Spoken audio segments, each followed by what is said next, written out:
आज लोग दुखी क्यों हैं? क्योंकि आज लोगों के अंदर भक्ति बिल्कुल नहीं है, शून्य है। अरे भक्तिहीन व्यक्ति वैसा ही है जैसे बिना नाक की कोई स्त्री हो। एक सुंदर महिला है, सारा श्रृंगार कर लो और बाद में उसकी नाक काट लो, तो बिना नाक के उसकी सुंदरता कोई काम करेगी? जैसे बिना नाक की नक कटी महिला अशोभनीय है, उसी प्रकार बिना भक्ति के मनुष्य अशोभनीय है, उसकी कोई शोभा नहीं है। भक्ति के बिना आदमी मुर्दा है। भक्ति के बिना जीव कैसा है? मुर्दा है। इसलिए भक्ति हमारी नाक है। तो भक्ति जीवन में हो। आजकल लोग भक्ति की परिभाषा ही बदल चुके हैं। आज लोग भक्ति क्या मानते हैं? 2 अगरबत्ती जला देते हैं, उन्हें लगता है पूजा हो गई, यही भक्ति है। 2 अगरबत्ती जला दिया, भक्ति मान लेते हैं। ना जी, ये भक्ति नहीं है। भक्ति क्या है? भक्ति की परिभाषा क्या है? भक्ति का मूल अर्थ क्या है? ये जरा समझने की बात है। किसे कहते हैं भक्ति? भक्ति का अर्थ सिर्फ 2 अगरबत्ती नहीं है। अगरबत्ती तो हम सनातनियों को जलाना ही नहीं चाहिए। हिंदू धर्म में अगरबत्ती में बांस होता है और हम हिंदुओं को बांस नहीं जलाना चाहिए। हमारे यहाँ बांस की पूजा होती है। हर छठ महुलिया को किसकी पूजा होती है? बांस की पूजा होती है। आप लोग करते हैं, वंश पूजा बोलते हैं। हर छठ महुलिया को बांस की टोकनी भी देना लेना लोग करते हैं। तो बांस नहीं जलाते हमारे यहाँ। हमारे यहाँ धूप जलाने की पद्धति है। क्या जलाना चाहिए? अगरबत्ती नहीं। क्या जलाना है? धूपम समर्पयामी है, अगरबत्तिम समर्पयामी नहीं है। धूप दीप तुलसी से राजी सत्य देवा। धूप दीप है तुलसी से। यहां अगरबत्ती नहीं है। अगरबत्ती तो लोगों ने अपनी सुविधा के अनुसार जलानी शुरू कर दी, क्योंकि पहले जमाने में धूप ऐसी आती थी कि उसको हाथ से जरा मसलना पड़ता था, तो लोगों के हाथ गंदे होते थे। तो अब तो सूखी धूप भी आ गई। अगरबत्ती नहीं जलाना चाहिए। लेकिन आजकल लोग अगरबत्ती जला के लोगों को लगता है हम पुजारी, बहुत बड़े भक्त हैं हम भगवान के। हमारी माताएं एक लोटा जल चढ़ाती हैं माता जी को, उनको लगता हम बहुत बड़ी भक्त हैं। नवरात्रि चल रही है, माताओं का हाथ पूज पाए तो पूज पाए, माता जी तक नहीं तो शेर के मुंह में मिठाई चिपका देती हैं। माता जी के मुंह तक हाथ पहुंचता नहीं है, नहीं माता जी के मुंह को ही बिगाड़ दे पूरा मिठाई चिपका चिपका के। माताओं को लगता मिठाई चिपका देंगी तो मां खा लेंगी। शंकर जी के मंदिर में नंदी जी के मुंह में चिपकी रहती है मिठाई, माता चिपका देती है। आपके घर में माता जी की फोटो है, उस फोटो के माथे पे ऐसा तिलक लगाया, ऐसी रोली लगाई, कुमकुम लगाया कि माता जी का फोटो से माथा ही गायब हो गया, खत्म, डिलीट हो गया। और इसको वो समझती हैं कि हमारी भक्ति है। ये भक्ति नहीं है, पागलपन है, मूर्खता है। बिना ज्ञान की भक्ति किस काम की? भक्ति क्रिया का नाम नहीं है, समझो। तिलक लगाना ये क्रिया है, हम कर रहे हैं ना, हमसे क्रिया हो रही है। तिलक लगाना, धूप फूल चढ़ाना, फलानी चीज चढ़ाना, नारियल चढ़ाना, मिठाई चढ़ाना, जल चढ़ाना, ये क्रिया है। जबकि भक्ति का क्रिया से कोई लेना देना नहीं। भक्ति क्या है? भक्ति की परिभाषा क्या है? भज सेवायाम धातु से भक्ति बनती है। नारियल चढ़ाना भक्ति नहीं है, मिठाई चढ़ाना भक्ति नहीं है, ऐसा चढ़ाना भक्ति नहीं है।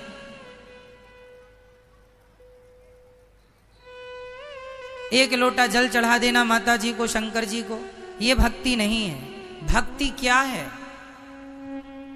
ये तो कर्म कांड है जो आप कर रहे हैं, वो भी गलत ढंग से कर लेते हैं आप लोग। भक्ति क्या है वो समझो। भक्ति बताओ, गोपियों ने भगवान श्री कृष्ण से क्या किया था? बोलो मेरी मां, जोर से। गोपियों का भगवान से क्या था? क्या था? शबरी का भगवान से क्या था? केवट का भगवान से क्या था? क्या कभी केवट ने भगवान को जल चढ़ाया सिर से? ना जी, जब आए तो चरण धोए। क्या कभी शबरी ने भगवान के मुंह में मिठाई चिपकाई? जरूरत ही नहीं। भक्ति का अर्थ नारियल चढ़ाना नहीं है, जल चढ़ाना नहीं है। जल चढ़ाना चाहिए किसे? हमारे यहां जल केवल सूर्य भगवान को चढ़ता है, भगवान शंकर को, शिव को भी जल चढ़ता है। भगवान शिव को जल चढ़ता है, सूर्य भगवान को जल रोज सुबह चढ़ाना। हम हिंदुओं को, हम सनातनियों को जल किसे चढ़ाना चाहिए? पहला जल किसे? सूर्याय नमः, आदित्याय नमः, भौमाय नमः, सूर्य भगवान को। जैसे आपके घर में मंदिर है छोटा सा, लड्डू गोपाल जी हैं, शालिग्राम भगवान है, तो उन्हें एक थाली में रखो तुलसी के ऊपर और फिर उन्हें स्नान कराओ। वो स्नान कराना है, स्नान कराओ, कपड़े से पोंछो, उनका श्रृंगार करो, बिठाओ, भोग लगाओ। वैसे ही करना है जैसे एक माँ अपने बेटे को नहलाती है, नहलाकर पहुंचती है, पहुंचकर कपड़े पहनाती है, फिर बच्चे को खिलाती है। उसी तरह भगवान के प्रति भी वही भाव हो कि भगवान हमारे अपने हैं और एक प्रेम हो, भगवान से एक संबंध हो, रिश्ता हो, फॉर्मेलिटी ना हो, है ना। मेरी मां, भक्ति एक प्रेम का सब्जेक्ट है। गोपियां भगवान से प्रेम करती हैं। जहां प्रेम है वहां कोई फॉर्मेलिटी नहीं होगी। क्यों? जहां फॉर्मेलिटी है वहां प्रेम नहीं है। आप अपने बेटे के लिए क्या आप ये कहती हैं आप बैठिए, आप खा लो बेटा? ऐसा नहीं। ए तू खा ले बेटा, कहाँ है? खाया क्यों नहीं अभी तक? भोजन रख दिया था ना, खा ले जल्दी से। मां अपने बेटे से कैसे बात करती है? एक बात होती है, जब हमारे घर में कोई मेहमान आता है ना तो हम पूछते हैं आप भोजन करेंगे? आप भोजन कर लीजिए, आप प्रसाद तैयार है, भोजन तैयार है, कर लीजिए। ये फॉर्मेलिटी कर रहे हैं हम लोग रिश्तेदारों से, आए हुए अतिथियों से। लेकिन हम बेटे से, ए भोजन रखा, खा लेना, हम जा रहे हैं, निकाल के खा लेना। ये क्या है? बोलो। ये अधिकार है। क्या है ये? ये एक मां का बेटे के प्रति क्या है? अधिकार। मां बेटे को डांट भी सकती है, मां बेटे को अधिकार से कह सकती है तूने भोजन क्यों नहीं किया, रख के गई थी, खा लेता। कहे बेटा कि आज तो आपने बनाया नहीं, अरे तो तू बना लेता। क्यों? ये मां का क्या है बेटे के लिए? जोर से बोलो, जोर से। अधिकार। जैसे एक मां अपने बेटे पर अधिकार जताती है, जैसे एक पत्नी अपने पति पर अधिकार जताती है, उसी प्रकार भक्त अपने भगवान पर अधिकार जताए, मेरे भगवान है। ये अधिकार तो आजकल है नहीं लोगों का। आप अधिकार तो जताती नहीं हो, बस लिपाई पुताई चालू है, पूरा चंदन। यहां आप जरा 1 किलो रोली रख दो लाके और माताओं से कह दो कि आप जरा पूजा कर लो। जितनी समाएगी मुट्ठी में उतनी फेंक फेंक के मारेंगी, कहेंगी पूजा चल रही है। पूरा रंग देंगी, बिना होली का होली हो जाए। उनको लगता है यही पूजा है। जहां खड़ी हो वहीं से चावल फेंक फेंक के मारेंगी, उनको लगता है ये पूजा है।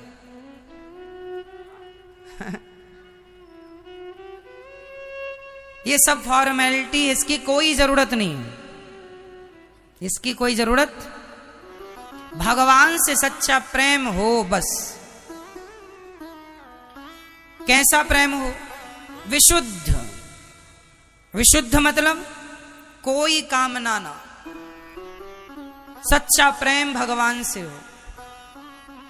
आजकल तो हमारी माता 16 सोमवार व्रत रखती हैं, 17वीं सोमवार हिसाब करने पहुंच जाती। हाँ भोलेनाथ जी 16 सोमवार हो गए, बहू के बेटा ही हो, 16 सोमवार का ये फल दो हमें, है ना। माताओं, केवल माताएं नहीं, पुरुष भी इसमें सम्मिलित हैं। ये भक्ति नहीं है। आज लोगों ने भक्ति की परिभाषा ही बदल दी है। आज लोग भक्ति को अपने स्वार्थ से जोड़कर देखते हैं। यदि आदमी का स्वार्थ सिद्ध हो जाता है तो लोग कहते हैं भगवान अच्छे हैं, यदि स्वार्थ सिद्ध नहीं होता तो लोग भगवान को भी गालियां देने लग जाते हैं। अरे भगवान तो झूठे हैं, हम तो भगवान को नहीं पूजते, ऐसा लोग कहते हैं। हम तो नहीं मानते, भगवान ने हमें क्या दिया। कुछ देंगे तब तक भगवान को मानेंगे, कुछ नहीं देंगे तो भगवान की कोई वैल्यू नहीं करते लोग। इसका अर्थ है ये भक्त नहीं, ये स्वार्थी है। इसलिए क्या हो और क्या ना हो, भगवान से क्या हो? प्रेम हो, और वो भी निष्काम प्रेम, विशुद्ध प्रेम। हे प्रभु, मैं आपसे कुछ नहीं चाहता, कोई कामना नहीं, भगवान से केवल सच्चा प्रेम कीजिए। सच्चा प्रेम। एक पत्नी अपने पति से सच्चा प्रेम करे और कभी कुछ ना मांगे, एक पति अपनी पत्नी से सच्चा प्रेम करे, कभी कुछ ना मांगे, तो फिर देखो इनका जीवन कितना सुंदर होता है। लेकिन आजकल लोग प्रेम करके कुछ मांग लेते हैं, तो फिर वो प्रेम नहीं, वो तो आप अपने स्वार्थ के लिए एक दिखावा कर रहे थे। क्यों जी? कोई आपसे प्रेम का दिखावा करके कुछ मांग ले तो परिणाम तो यही निकला कि वो जो प्रेम दिखा रहे थे वो प्रेम नहीं था, वो छलावा था। एक्चुअली आपको तो अपनी एक इच्छा पूरी करनी थी, स्वार्थ पूरा करना था। तो देखो, भगवान से प्यार हो, भगवान से व्यापार ना हो। अब आप कहेंगे, आपका एक सवाल और खड़ा होगा कि महाराज जी फिर भगवान से हम कुछ तो भगवान से ही तो मांगते हैं, और किससे मांगने जाएं? हाँ, भगवान से ही मांगना चाहिए और किसी से नहीं। एक तरफ हम कह रहे हैं कि भगवान से मांगना चाहिए, और दूसरी तरफ हम ये भी कह रहे हैं भगवान से नहीं मांगना चाहिए। तो ये बातें कैसे लागू होंगी, जरा समझिएगा। बात हम ये कहना चाह रहे हैं कि जो व्यक्ति भगवान से सच्चा प्रेम करता है और कोई कामना नहीं रखता, उसे कभी कुछ मांगने की जरूरत ही नहीं पड़ती। बिना मांगे भगवान उसकी सारी इच्छाएं, सारी जरूरतें अपने आप पूरी कर देते हैं। कोई कामना ना हो, मैं अगर मांगूं तुम्हें तुम ना देना मुझे, वरना प्रेमी नहीं भिखारी बन जाऊंगा। मैंने आपके घर काम किया और आपने मुझे पैसा दे दिया, तो ये तो मजदूरी है ना। क्यों जी, ये क्या हुआ? मजदूरी है। उसी तरह आपने 16 सोमवार का व्रत रखा और 17वीं सोमवार को कहा हे भगवान ये दे दो, तो ये क्या भगवान ने दे दिया? तो वो तो मजदूरी पूरी हो गई कि आपने किया तो आपने ले भी लिया, हिसाब बराबर। भगवान से सच्चा प्रेम कीजिए, भगवान की पूजा कीजिए, भगवान के लिए आंसू बहाइए। भगवान से सच्चा प्रेम वैसा जैसा माँ बेटे से करती है करिए, पर कोई चाहत ना हो, निष्काम। जैसे माँ अपने बेटे की सारी सेवा करती है, नहलाती धुलाती, मल मूत्र धोती है, कपड़ा पहना कर स्कूल भेजती है, बीमार पड़ी हो तो भी बच्चे का काम करती है। बताओ जरा, माँ का बच्चे से स्वार्थ क्या है? माना कि कभी बुढ़ापे में ये स्वार्थ जाग जाए कि बेटा मुझे गिलास भर पानी पिलाए और 2 रोटी खिलाता रहे, तो ये तो बेटे का फर्ज है ही, उसे तो करना ही चाहिए। पर सच्ची बताएं, माँ जो अपने बेटे का काम करती है ना, उसमें माँ का कोई स्वार्थ नहीं होता। होता है? सारा काम करती है। जितना काम मां करती है अपने बेटे के लिए, उतना काम यदि कोई नौकरानी से कराओगे तो बेटा उस नौकरानी को सारी जिंदगी कमा कमा कर ला कर देगा तो भी उसका ऋण ना उतार पाएगा। अरे माँ की जगह नौकरानी यदि तुम्हारा काम करे तो तुम उसके भी ऋणी हो जाओगे। तो माँ ने तो तुम्हें 9 महीने पेट में रखा है। बेटा कितना भी कुछ करके सिर काट के माँ के कदमों में रख दे तो भी कोई बेटा धरती का माँ का ऋण ना चुका पाएगा। ऐसा प्रेम करती है माँ, जितना प्रेम माँ अपने बेटे से विशुद्ध प्रेम करती है, वही प्रेम यदि एक भक्त अपने भगवान से करने लग जाए तो कोई चाहत रह ही नहीं जाएगी। आप कहते हैं भगवान से हमने ये मांगा, मत मांगो, प्रेम करो बस। वो अपने आप जान लेंगे कि मेरे भक्त को, जैसे माँ छोटे से बच्चे को जान जाती है कि कब से भूख लगेगी, कब से पानी चाहिए, कब से भोजन चाहिए, अपने आप माँ बिना कहे बच्चे के भाव को समझ लेती है। उसी प्रकार बिना कहे भगवान अपने भक्त के भावों को समझ लेते हैं। मांगना नहीं पड़ता, मांगे से मरना भला, मत मांगो कोई भीख, बिन मांगे मोती मिले, यह सतगुरु की सीख। भगवान से क्या करना है? केवल सच्चा, केवल प्रेम। रामचरितमानस में भी यही लिखा है, राम ही केवल प्रेम प्यारा, जान ले ये जो जान निहारा। केवल प्रेम चाहिए। प्रेम कैसा है? अच्छा मुझे एक बात बताओ, एक बाप के 4 बेटे हैं और 4 में बाप एक बेटे का नाम ज्यादा लेता है, तो उस बेटे का नाम ज्यादा ले रहा है, इससे अर्थ क्या निकल रहा है? कौन बताएगा इस बात को? एक बाप के 4 बेटे हैं, 4 में एक का नाम बाप ज्यादा लेता है, तो बताइए उसका बार बार नाम लेने का अर्थ क्या है? बोलो मेरी माँ। अर्थ ये है कि उस बाप को उन 4 में उस बेटे से ज्यादा प्रेम है जिसका वो बार बार नाम। क्या ये सत्य है? बोलो हाँ या ना। एक बाप के 4 बेटे हैं, बाप एक बेटे का नाम ज्यादा लेता है, मतलब बाप को उस बेटे से सबसे ज्यादा प्रेम है। अरे जिसको जिससे प्रेम होता है वो उसी का नाम ज्यादा लेता है। यदि आपको भगवान से प्रेम है तो भगवान का नाम ज्यादा लिया करो। बोलो जय श्रीमन नारायण। अपना कल्याण चाहते हो तो भगवान से प्रेम करो। मर जाओगे, भगवान का नाम नहीं निकला और संसार का चिंतन करते करते मर गए, नरक जाना पड़ेगा। नरक जाने से बचना चाहते हो तो भगवान की शरण में आओ। और हम ये नहीं कहते कि आप काम छोड़ दो, हम ये नहीं कहते कि आप साधु बन जाओ, ना जी। हम ये कहते हैं कि काम बराबर करो, काम खूब करो, पर काम करते हुए भगवान का स्मरण बनाए रखो। किसान हो, खेती करते हो तो खेती करते रहो और श्रीमन नारायण श्रीमन नारायण श्रीमन नारायण का जाप करते रहो। सीताराम सीताराम, राधे श्याम राधे श्याम, जो तुम्हें अच्छा लगे वो जपते रहो। काम करते रहो और नाम जपते रहो।